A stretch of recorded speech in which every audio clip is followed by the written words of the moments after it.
friends song phari sing tabu nailai job notification katal sokphai mani omna hapana ang 28 April lo roma yang mani tingge tabo sokphai mani tini 30 April ha nge tini roma sinai nge sigango roma yang tomani tabo somai rokeri ni bagai nge nailai sinai amake fire service total post na jangnai fireman ni total post nge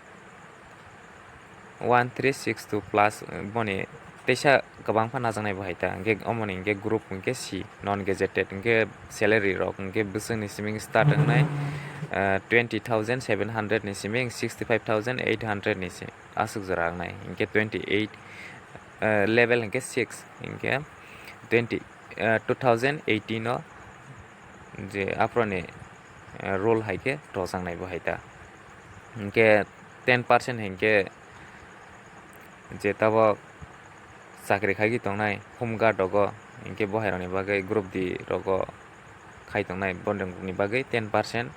apply khai manai inke 90% inke direct recruitment bro waisa apply khaija ko sakri khaija yako inke apply 90% ni bagai inke written exam mongnai 85 mark ni inke personal interview na jangnai 15 mark ni inke physical roni bagai tak nai nelene inke age limit inke 18 is siming 27 jara inke relaxation ma bina SC/ST ni bagai 5 years inke qualification inke 10 pass inke ni rong apply khai manai ta inke or jaga hapane 12 pass khaijang la hani ni license tongo driving license rok inke bohai inke bo ni rok teibo preference rok jangnai bohai ta inke tak tese kahang ke nai lene omo nini physical test rogani hinke run ma khainai 500 meter run ma khainai 1 minute 30 second bisingo inke 100 meter fireman inke 60 kg ase hli mani ngani nangnai inke 1 minute 30 second bisingo inke high jump ma khainai 3.5 feet inke push up ma khainai 30 times continuously और जगह बात है के 30 बार book down मा खाने बाहायता इनके written exam इनके 85 mark नि मारनाय 2 hours 30 minutes और आसक बिसिंगो इनके तब नों 12 पास खाइजांला हा इनके 12 पास खाइमाने 2 मार्क मानाय इनके computer certificate to hangke 2 mark ma phinai inke driving license to hangke 2 mark ma phinai inke train civil defense home guard chakri khai to hangke 2 mark bahai ke ma phinai inke bengali te kok borok nang kok mala hangke 2 mark bahai ke add khaijak phinai bahai ta inke tabo boni syllabus inke general knowledge and current affairs so 65 mark ni MCQ phainai inke English grammar and vocabulary or jaga 15 mark ni MCQ phainai inke Bengali or kok borok ro language ni 5 mark ni comprehension ro ke phainai ta 5 mark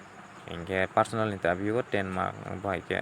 nai inke tak topic ro ko nagen thangla ha inke Tripura ni go 10 mark ni phainai inke India or 7 mark ni phainai inke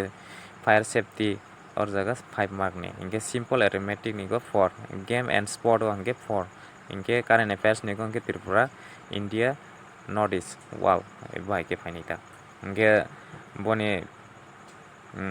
नंग बस इनके और जगह को soldier मनाई इनके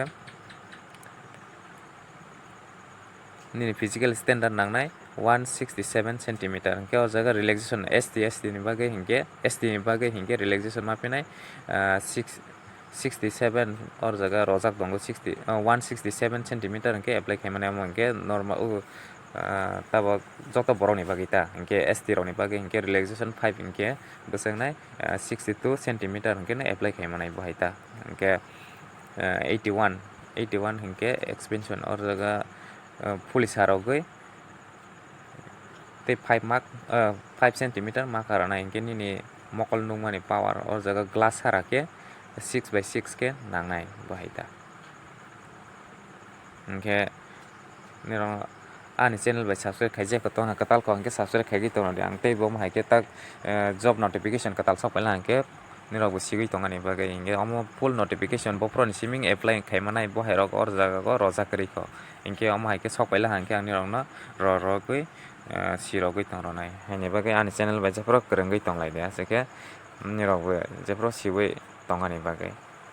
tabuk or jaga full notification sokpaiya ko hingke full notification sokpaila hingke